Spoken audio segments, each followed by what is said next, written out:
పవన్ కళ్యాణ్ గారు చాలా చాలా చాలా సీరియస్ అయ్యారండి. పవన్ కళ్యాణ్ గారు అంత సీరియస్ అవ్వడానికి గల కారణం ఏంటంటే, ఎవరైతే హోంమంత్రి గారు కాదండి, దళిత హోంమంత్రి గారికి అవమానం జరిగిందంట. ఒక దళిత హోంమంత్రి గారికి అవమానం జరిగిందంట. ఇదేంటిది కొత్తగా దళిత హోంమంత్రిని పిలుస్తున్నారు, హోమ్ మినిస్టర్ అనిత్ గారిని పిలుస్తారు కదంటే కనుక, లేదండి, ఈ ఈ ఇష్యూ జరిగిన కాడి నుంచి మ్యాక్సిమం అందరూ కూడా దళిత హోంమంత్రి అనే పిలుస్తున్నారు. ఈ దళిత హోంమంత్రి గారికి అవమానం జరిగిందని పవన్ కళ్యాణ్ గారు చాలా చాలా చాలా సీరియస్ అయ్యారు.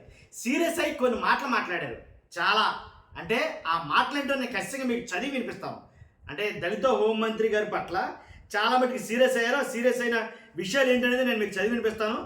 అది కూడా మీరు చూద్దరు కానీ ఒకసారి. దళిత హోంమంత్రి గారికి అవమానం జరగడంతో పవన్ కళ్యాణ్ గారు సీరియస్ అయ్యారు. సీరియస్ అయ్యి ఒక ట్వీట్ అయితే చేయడం జరిగింది. ఆ ట్వీట్ ఏంటో చదివే ముందు నేను మీకు ఒక 2 వీడియోలు చూపించాలనుకున్నానండి. ఎలా అంటే అసలు గొడవకి కారణమైన ఆ 2 వీడియోలు మీ ముందు పెట్టాలనుకున్నాను. హోంమంత్రి గారు గుడివాడ అమర్నాథ్ గారిని ముందు ఏమన్నారు, అసలు హోంమంత్రి గారు గుడివాడ అమర్నాథ్ గారిని ఏమన్నారు, గుడివాడ అమర్నాథ్ గారు హోంమంత్రి గారిని ఏమన్నారు, ఈ 2 వీడియోలు మీకు పెట్టాలనుకున్నాను. పెట్టే ముందు ఏంటంటే, హోమ్ మినిస్టర్ అనిత్ గారు ఎలా మాట్లాడతారో, ఆవిడ మాట్లాడే విధానం ఏంటి అనేది మీకు తెలుసు. నేను చెప్పనవసరం, దాని గురించి నేను చెప్పదలుచుకోవాలి. కాబట్టి ఒక్కసారి ఆ 2 వీడియోలు చూడండి. చూసిన తర్వాత పవన్ కళ్యాణ్ గారు ఏం మాట్లాడారు అనేది ఒకసారి నేను చదివి వినిపిస్తాను. ఒక్కసారి ఆ 2 వీడియోలు చూడండి చెప్తాను. మొన్న పేర్లు ఎందుకులేండి, మొన్న ఎవడో మాట్లాడుతున్నా అంటే గుడ్డు పగల కొట్టడం కూడా మాకొచ్చు. మొన్న పేర్లు ఎందుకులేండి, మొన్న ఎవడో మాట్లాడుతున్నా అంటే గుడ్డు పగల కొట్టడం కూడా మాకొచ్చు. గుడ్లు పగల కొట్టడం అన్ని కూడా మాకొచ్చు. మొన్న పేర్లు ఎందుకులేండి, మొన్న ఎవడో మాట్లాడుతున్నా అంటే గుడ్డు పగల కొట్టడం కూడా మాకొచ్చు. గుడ్లు పగల కొట్టడం అన్ని కూడా మాకొచ్చు. నోటుకు వచ్చినట్టు మాట్లాడతాము, నోటుకు వచ్చినట్టు ఏది పడుతుంది బాగుతామని. నోటుకు వచ్చినట్టు మాట్లాడతాము, నోటుకు వచ్చినట్టు ఏది పడుతుంది బాగుతామని. నోటుకు వచ్చినట్టు మాట్లాడతాము, నోటుకు వచ్చినట్టు ఏది పడుతుంది బాగుతామంటే పుట్టుబడి మాట్లాడుతూ ఉన్నారు. మనకు ఒక మేకప్ మంత్రి ఉంది.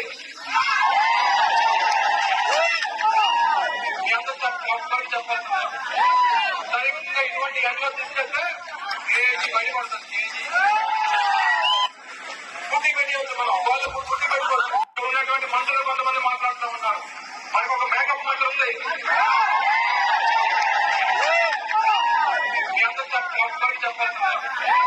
సరిగ్గా ఇటువంటి ఎండలో తీసుకెళ్తే కేజీ బయట పడుతుంది. కేజీ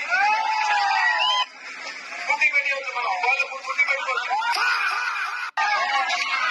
ఆవిడ మాట్లాడుతుంది ఏమంటుంది, పూర్వం మేము చదువుకున్న రోజుల్లో మేము ఉద్యోగాల కోసం ఎదురు చూసేవాళ్ళం.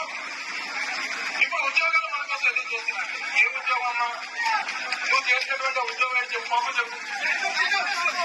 నువ్వు చేసిన ఉద్యోగాలు మా వాళ్ళు చేయలేరులే, మా వారికి చేత కాదు, మా ఊళ్ళో మైకి అంతకన్నా చేత కాదు. నువ్వు వచ్చి మాటలు మాట్లాడతావు. ఒక్కసారి పనులు వస్తే నేను వదిలేసినటువంటి బుల్లెట్ ప్రూఫ్ కారు వదిలి తిరిగి తిరుగుతున్నావు. నేను వాడి వదిలేసినటువంటి నా బుల్లెట్ ప్రూఫ్ కారు నువ్వు వాడితో నా గురించి మాట్లాడుతున్నాను. సెలవు ఏమైనా ఉందా అని అడుగుతావు, ఉందా అని అడుగుతా ఉన్నా. ఏదో పదవి వచ్చేసరికి 4 గంటలు వెనక్కి తిరిగేసరికి మాకు గంటలతో పని లేదు, నన్ను కంటికి రెప్పలా కాపాడుకునేటువంటి నీకు పదవి పోతే నలుగురు కూడా వెనక్కి వచ్చేటువంటి పరిస్థితి ఉండదు. నాకు పదవి ఉన్నా పదవి లేకపోయినా వేలాది మంది కార్యకర్తలు. చూశారు కదా, ఎవరైతే హోమ్ మినిస్టర్ గారు గుడివాడ అమర్నాథ్ గారిని ఏమన్నారో, దానికి గుడివాడ అమర్నాథ్ గారు ఏం మాట్లాడారో మీరు చూశారు. తప్పు ఎవరిది అనేది మీకు అండర్స్టాండింగ్ వచ్చారు. ఇప్పుడు పవన్ కళ్యాణ్ గారు ఏమన్నారు, అసలు పవన్ కళ్యాణ్ గారు అంత సీరియస్ అవ్వడానికి కారణం ఏంటి ఒకసారి చూద్దాం. ఆయన ఏం మాట్లాడారో పవన్ కళ్యాణ్ గారు. ఏంటంటే, రాజకీయాల్లో విమర్శలు విధానపరంగానే ఉండాలి. హోంశాఖ మంత్రి శ్రీమతి అనిత గారిపై చేసిన వ్యాఖ్యలు అభ్యంతరకరం. మహిళల కట్టుబొట్టుపై కామెంట్ చేయడం అంటే సగటు మహిళలను కించపరచడమే. ప్రతి మాటను పౌర సమాజం గమనిస్తోందని మర్చిపోవద్దు. ఎవరు రాస్తారని భలే రాస్తారండి ఇది. రాష్ట్ర హోంశాఖ మంత్రి శ్రీమతి అనిత టీడీపీ గారిపై ఒక మాజీ మంత్రి చేసిన వ్యాఖ్యలు అభ్యంతరకరమైనవి. ఈ వ్యాఖ్యల్ని పవన్ కళ్యాణ్ గారు ఖండిస్తున్నారు. మహిళల కట్టుబొట్టుపై కామెంట్స్ చేసే స్థాయికి ఆ నాయకుడి పార్టీ వారు దిగజారిపోయారు. స్త్రీల గురించి మాట్లాడేటప్పుడు జాగ్రత్తగా ఉండాలి. ఆ వ్యాఖ్యలు కేవలం శ్రీమతి అనిత గారి గురించి అన్నట్లే కాదు, సగటు మహిళలందరినీ కించపరిచినట్లే. ప్రజా జీవితంలో ఉన్న వారి నోట నుంచి వచ్చే ప్రతి మాటను పౌర సమాజం గమనిస్తోందనే విషయాన్ని మర్చిపోవద్దు. రాజకీయాల్లో విమర్శలు ప్రతి విమర్శలు ఉంటాయి. అవి విధానపరంగానే ఉండాలి. ఒక పాలసీ నచ్చకపోతే ఆ పాలసీ విషయంపైనే విమర్శించాలి. కూటమి నేతలందరికీ ఒక సూచన చేస్తున్నాను.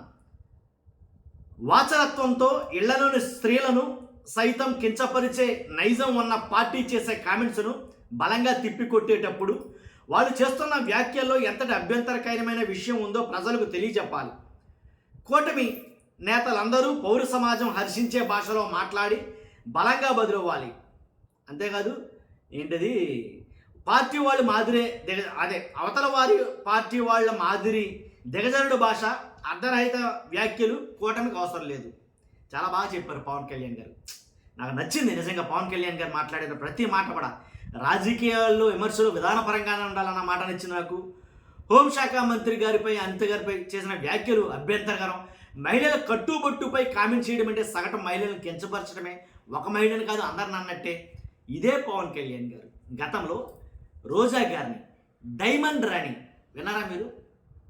డైమండ్ రాణి నువ్వు కూడానా, అసలు నువ్వు కూడానా అని భలే అన్నారా. ఆ స్లాగ్ నాకు రాదు, కానీ డైమండ్ రాణి మీకోసం నేను రాజకీయాల్లోకి వచ్చాను అని ప్రజలను ఉద్దేశించి మాట్లాడుతూ, ఆ డైమండ్ రాణి కూడా, డైమండ్ రాణి నువ్వు కూడానా, నువ్వు కూడానా అని భలే అన్నారు. కాబట్టి అంటే డైమండ్ రాణి అంటే రోజా గారు ఒక్కళ్ళని అన్నట్టా, లేకపోతే రాష్ట్రంలో ఉన్న మహిళలందరూ డైమండ్ రాణిలేనా? పవన్ కళ్యాణ్ గారు చేసిన వ్యాఖ్యలు బట్టి ఇక్కడ రాసిన ఈ రాతలు వేరే, పవన్ కళ్యాణ్ గారు మాట్లాడిన మాటల గురించి నేను మాట్లాడుతున్నా. అర్థమైందా మీకు? గతంలో పవన్ కళ్యాణ్ గారు ఎన్ని వ్యాఖ్యలు చేసుకుంటారు? రే వైసీపీ నా డాష్ డాష్ డాష్ ఇండి చెప్పులు తెగిపోతాయి డాష్ డాష్ డాష్ అంటే పవన్ కళ్యాణ్ గారిని అన్నారు, అనలేదని అంటలా. పవన్ కళ్యాణ్ గారిని అన్నా సరే ఓర్పు సహనంతో ఉండాలి కదా ఇక్కడ మాట్లాడినట్టు. మరి పవన్ కళ్యాణ్ గారు ఎందుకని తిట్టడం జరిగింది? ఓ మహిళ కదండి, ఆవిడ కూడా మహిళే కదండి. ఇప్పుడు ఇక్కడ అనిత గారు ఎంతో, రోజా గారు కూడా అంతే కదా. కాబట్టి ఇద్దరిలో తేడా ఏముంది? కాబట్టి మనం రోజా గారిని అన్నప్పుడు అది తప్పు కాకపోతే కనుక ఇప్పుడు తప్పు అని అంటంలో అంటే చాలామంది మాట్లాడతారు ఇదే అంశాన్ని. వైసీపీ వాళ్ళు ఇదే రకంగా, నేను ఏదైతే మాట్లాడుతానో ఇదే రకంగా లేవనెత్తుతున్నారు వాళ్ళు కూడా. సేమ్ మీరు మాట్లాడారు కదా. ఇప్పుడు spokes person, YCP spokes person ఒక ఆయన మాట్లాడుతాడు, ఆయన పేరు ఏదో ఉంది మర్చిపోయాను. ఆయన మాట్లాడతాడు, సేమ్ ఇవే మాట్లాడుతున్నాడు. నిజమే కదా అని అనిపించింది అతను మాట్లాడిన మాటలు వింటే. అవును కదా, పవన్ కళ్యాణ్ గారు గతంలో రోజా గారిని డైమండ్ రాణి అని పిలిచారు కదా. మరి రోజా గారిని ఒక్కరినే పిలిచినట్ట, లేకపోతే రాష్ట్రంలో మహిళలందరినీ అన్నట్ట? అంటే నేను అన్నట్టు కాదుండోయ్. ఇక్కడ అలా ఏమన్నారంటే, ఇప్పుడు పవన్ కళ్యాణ్ గారు రాసిన దాన్ని బట్టే, ఆయన పెట్టిన పోస్ట్ బట్టే, డిప్యూటీ సీఎం ఆంధ్రప్రదేశ్ నుంచి వచ్చినటువంటి ఈ ట్వీట్ ఏదైతే ఉందో, ఆ వ్యాఖ్యలు కేవలం శ్రీమతి అనిత గారి గురించే అన్నట్లే కాదు, సగటు మహిళలు అందరినీ కించపరిచినట్లే పవన్ కళ్యాణ్ గారు అంటున్నమాట. కాబట్టి ఆ వ్యాఖ్య పవన్ కళ్యాణ్ గారు మాట్లాడినటువంటి రోజా గారి గురించి మాట్లాడిన ఆ వ్యాఖ్య రోజా గారిని ఒక్కరిని అన్నట్టే కాదు, మొత్తం ఎంటైర్ రాష్ట్రంలో ఉన్న మహిళలందరినీ అంటే అని అనుకోవాలా? అర్థమైందా? తర్వాత రాజకీయాల్లో విమర్శలు ఉంటాయి, ప్రతి విమర్శలు ఉంటాయి. మరి విమర్శను విమర్శగానే తీసుకోవాలిగా. మనం ఎందుకు బూతులు తిట్టాం? ఇదివరకు తిట్టేవాళ్ళం. కాబట్టి అవి విధానపరంగానే ఉండాలి. నేను కూడా అదే చెప్తాను. నేను రాజకీయాల్లో ఖచ్చితంగా విమర్శను విమర్శలాగానే చూడాలి. అదే సద్విమర్శ ఏమి విమర్శ అనేది తర్వాత, అంతేగాని వ్యక్తిగతంగా పోకూడదని నేను కూడా అదే మాట చెప్తా ఉంటాను. కాబట్టి పౌర సమాజం గమనిస్తుందనే విషయాన్ని మర్చిపోద్దని చెప్పారు పవన్ కళ్యాణ్ గారు. కానీ అప్పుడు మర్చిపోయారు పవన్ కళ్యాణ్ గారు. పౌర సమాజం గమనిస్తుంది కాబట్టి నేను అనవసరంగా డైమండ్ రాణి ఏనాడైనా కరెక్ట్గా మాట్లాడేది, నేను మాట్లాడేది తప్పానని అనలేదు కదా రాజకీయాల్లో. కాబట్టి మహిళల కట్టుబొట్టుపై అసలు పవన్ కళ్యాణ్ గారు మాట్లాడిందే కట్టుబొట్టు గురించి ఆ రోజున. కాబట్టి ఆయన ట్వీట్ చేయడంతో చాలామంది దీని గురించి అయితే కనుక చర్చించుకుంటున్నారు. మీ అభిప్రాయం ఏంటో ఖచ్చితంగా కామెంట్ రూపంలో తెలియదు. ఫస్ట్ అయితే లైక్ చేయండి. Thank you very much.